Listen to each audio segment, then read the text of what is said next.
ഇന്നലെ മുതൽ വ്യാജ സുവിശേഷൻ ബിനു വാഴമുട്ടത്തെക്കുറിച്ച് അയാളുടെ ജാതകം വരെ അറിയാവുന്നവർ സോഷ്യൽ മീഡിയയിൽ കുറിക്കുന്നു. ഇവൻ്റെ തട്ടിപ്പും ഉടായിപ്പും സുവിശേഷവും വിറ്റ് ആഡംബര ജീവിതം നയിക്കുന്നതും പൊതുജനം കണ്ടും കേട്ടുമിരിക്കുകയാണ്. ഇവൻ്റെ വീട് പത്തനംതിട്ട ഓമല്ലൂരിൽ മുള്ളനിക്കാട് എന്ന് പറയുന്ന പ്രദേശത്താണ്. ഏതോ ഒരു പെന്തിക്കോസ് സഭയുടെ കൂടെ ചേർന്നുകൊണ്ട് മതപരിവർത്തനം, മതപ്രചാരണം ഇതൊക്കെയായിരുന്നു പുള്ളിയുടെ ആദ്യകാലത്തെ പ്രധാന പരിപാടി. പിന്നീട് സ്വന്തമായി ഒരു സഭ തന്നെ അങ്ങ് സ്ഥാപിച്ചു.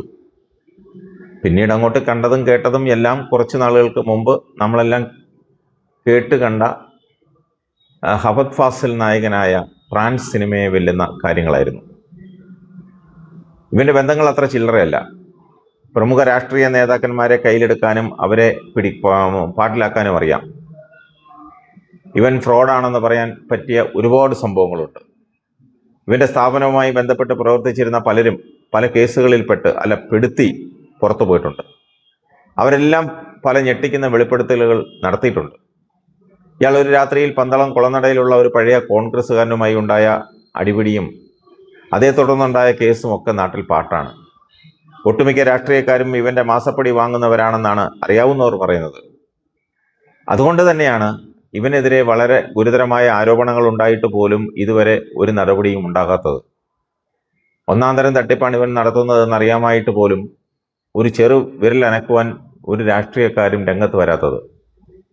പത്തനംതിട്ട സന്തോഷ് മുക്കിന് സമീപമുള്ള ഒരു ബഹുനില കെട്ടിടത്തിൻ്റെ മുകൾ നിലയിലാണ് ഇവൻ്റെ സ്ഥാപനം നേരത്തെ പ്രവർത്തിച്ചിരുന്നത്.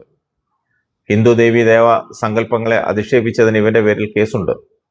വിവിധ സ്ഥലങ്ങളിൽ നിന്നുള്ള ആളുകളെത്തി ഞായറാഴ്ച യൂട്യൂബ് ലൈവായി ഇവൻ്റെ പരിപാടികൾ അവിടെ സംപ്രേഷണം ചെയ്യുന്നു. ശുദ്ധ ഉടായ്പ നടത്തിക്കൊണ്ടിരിക്കുന്ന ഇവൻ ഇടയ്ക്ക് ചില രോഗശാന്തി ശുശ്രൂഷ, പഠനോപകരണ വിതരണം, വിദ്യാഭ്യാസ ധനസഹായം എന്നൊക്കെ പറഞ്ഞ് തട്ടിക്കൂട്ട് പരിപാടികൾ ചില രാഷ്ട്രീയ നേതാക്കന്മാരെ പ്രധാന ക്ഷണിതാക്കളായി ഉൾപ്പെടുത്തിക്കൊണ്ട് നടത്തി ഇതിനൊരു മുഖംമൂടി, അതായത് തട്ടിപ്പിന് ഒരു മുഖംമൂടി ഉണ്ടാക്കുകയാണ് ഇവൻ്റെ പതിവ്. ഇവനെപ്പോലുള്ള ആളുകൾക്കെതിരെ ശക്തമായ നിയമ നടപടി സ്വീകരിക്കാൻ സംസ്ഥാന സർക്കാരും ഈ നാടിൻ്റെ ഭരണകൂടവും പൊതുസമൂഹവും തുനിഞ്ഞിറങ്ങണം. കാരണം ഒരു കുട്ടിക്ക് നേരെയുള്ള അതിക്രമം മാത്രമല്ല, ഈ സ്ഥാപനത്തിൻ്റെ ഉള്ളിൽ നടക്കുന്ന തെമ്മാടിത്തരങ്ങൾ, അതേക്കുറിച്ച് പുറം ലോകം അറിഞ്ഞാൽ ആളുകൾ അന്താളിച്ചു നിൽക്കും. അത്രയ്ക്ക് തരികിടകളാണ് ഇവിടെ നടക്കുന്നത്.